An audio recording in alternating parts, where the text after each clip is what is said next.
ഈ ഉള്ളിലുള്ള മാറ്റങ്ങള് എങ്ങനെയാണ് സ്വയം മനസ്സിലാക്കി തുടങ്ങിയത്? ആ, അതിങ്ങനെ ഒരു അത് ഫീലിംഗ് ആയിട്ടാണോ അത് അല്ലെങ്കിൽ ഏറ്റവും കൂടുതൽ എന്നെ സഹായിച്ചത് ഔദ്യോഗിക കാര്യങ്ങളിലാണ്. വീട്ടിലെ ഓഫ് കോഴ്സ് വീട്ടിലും ഇടപെടുന്ന രീതികളിലൊക്കെ ഞാൻ പയ്യെ പയ്യെ മാറാൻ തുടങ്ങി.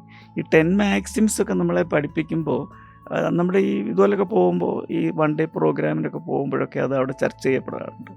അപ്പോൾ അതിൽ നിന്ന് കിട്ടിയ അറിവുകളൊക്കെ നിത്യജീവിതത്തിൽ പകർത്താനുള്ള ഇപ്പം നമുക്കൊരു അവസരം കിട്ടുന്നുണ്ട്.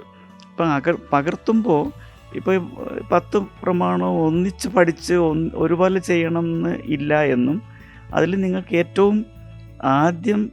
ഏറ്റവും ലളിതമായി തോന്നുന്നത് പരിശീലിച്ച് തുടങ്ങൂ എന്നുള്ളൊരു ഐഡിയ കിട്ടി. അപ്പം ഞാൻ ഈ 10 എടുത്ത് വെച്ചിട്ട് ഇങ്ങനെ വായിക്കും. അതിൻ്റെ ഒരു കോപ്പി ഞാൻ പോക്കറ്റ് വെച്ച് കൊണ്ട് നടക്കാറുണ്ട് ആ സമയത്ത് പഠിക്കാൻ വേണ്ടിയിട്ട്. അപ്പോൾ എളുപ്പമുള്ളത് പഠിച്ചിട്ട് പിന്നെ പ്രയാസമുള്ളത് ഈ 5, 7 ഒക്കെ വരുമ്പോഴത്തേക്ക് അതിൽ സംശയങ്ങൾ വരാൻ തുടങ്ങി. ഇതെങ്ങനെ ശരിയാവും? നിങ്ങൾക്ക് ഇപ്പോൾ 5-മത്തെ നമുക്ക് ദുരിതങ്ങളെ നന്മയ്ക്കുള്ളതാണെന്ന് കരുതണമെന്ന് തുടങ്ങി മനസ്സിലാക്കാൻ കുറേ സമയമെടുത്തു. അതുപോലെ നിങ്ങൾക്ക് 7-മത്തതിൽ പറയുന്നത് നിങ്ങൾക്ക് എന്തെങ്കിലും ദോഷം ചെയ്തെങ്കിലും അവരോട് പ്രതികാരേച്ഛ പുലർത്തരുത്. അപ്പോൾ അതൊക്കെ ഉൾക്കൊള്ളാൻ കുറച്ച് സമയമെടുത്തു. പക്ഷേ അത് മനസ്സിലാകുന്നവരെ അത് ഉൾക്കൊള്ളാൻ വേണ്ടി ഞാൻ പഠിച്ചുകൊണ്ടിരുന്നു എന്നുള്ളതാണ്.